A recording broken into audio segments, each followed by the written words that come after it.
On the morning of September 11, 2001, 19 men armed with box cutters, directed by a man on dialysis in a cave fortress halfway around the world using a satellite phone and a laptop, directed the most sophisticated penetration of the most heavily defended airspace in the world, overpowering the passengers and the military combat-trained pilots on 4 commercial aircraft before flying those planes wildly off course for over an hour without being molested by a single fighter interceptor.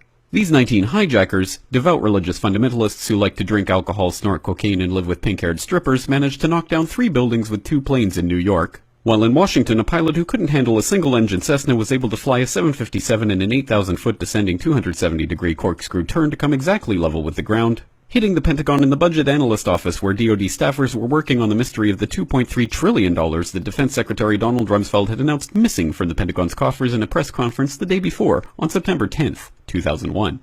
Luckily, the news anchors knew who did it within minutes. Osama bin Laden. The pundits knew within hours. Osama bin Laden. The administration knew within the day. Terrorists who committed these acts and those who harbor them. And the evidence literally fell into the FBI's lap. That a hijacker's passport was found blocks from the World Trade Center crash site, if you can believe that. But for some reason, a bunch of crazy conspiracy theorists demanded an investigation into the greatest attack on American soil in history.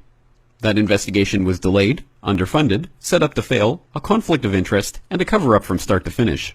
It was based on testimony extracted through torture, the records of which were destroyed. It failed to mention the existence of WTC-7, Able Danger, P-TECH, Sibel Edmonds, OBL and the CIA, and the drills of hijacked aircraft being flown into buildings that were being simulated at the precise same time that those events were actually happening. It was lied to by the Pentagon, the CIA, the Bush administration, and as for Bush and Cheney, well, no one knows what they told it because they testified in secret, off the record, not under oath, and behind closed doors.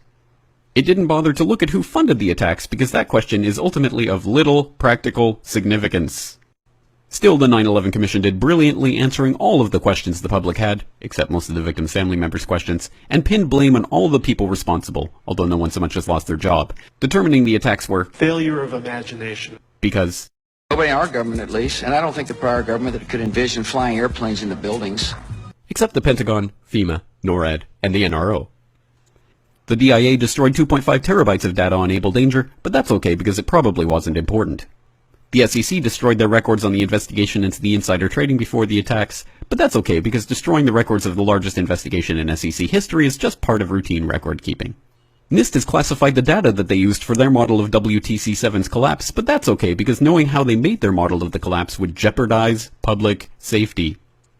The FBI has argued that all material related to their investigation of 9/11 should be kept secret from the public, but that's okay because the FBI probably has nothing to hide. This man never existed, nor is anything he had to say worthy of your attention, and if you say otherwise, you are a paranoid conspiracy theorist and deserve to be shunned by all of humanity. Likewise him, and her, and her, and her, and him. Osama bin Laden lived in a cave fortress in the hills of Afghanistan, but somehow got away. Then he was hiding out in Tora Bora, but somehow got away. Then he lived in Abbottabad for years, taunting the most comprehensive intelligence dragnet employing the most sophisticated technology in the history of the world for a decade, releasing video after video with complete impunity and getting younger and younger as he did so, before finally being found in a daring SEAL team raid which wasn't recorded on video, in which he didn't resist or use his wife as a human shield, and in which these crack special forces operatives panicked and killed this unarmed man, supposedly the best source of intelligence about those dastardly terrorists on the entire planet. Then they dumped his body in the ocean before telling anyone about it. Then a couple dozen of that team's members died in a helicopter crash in Afghanistan.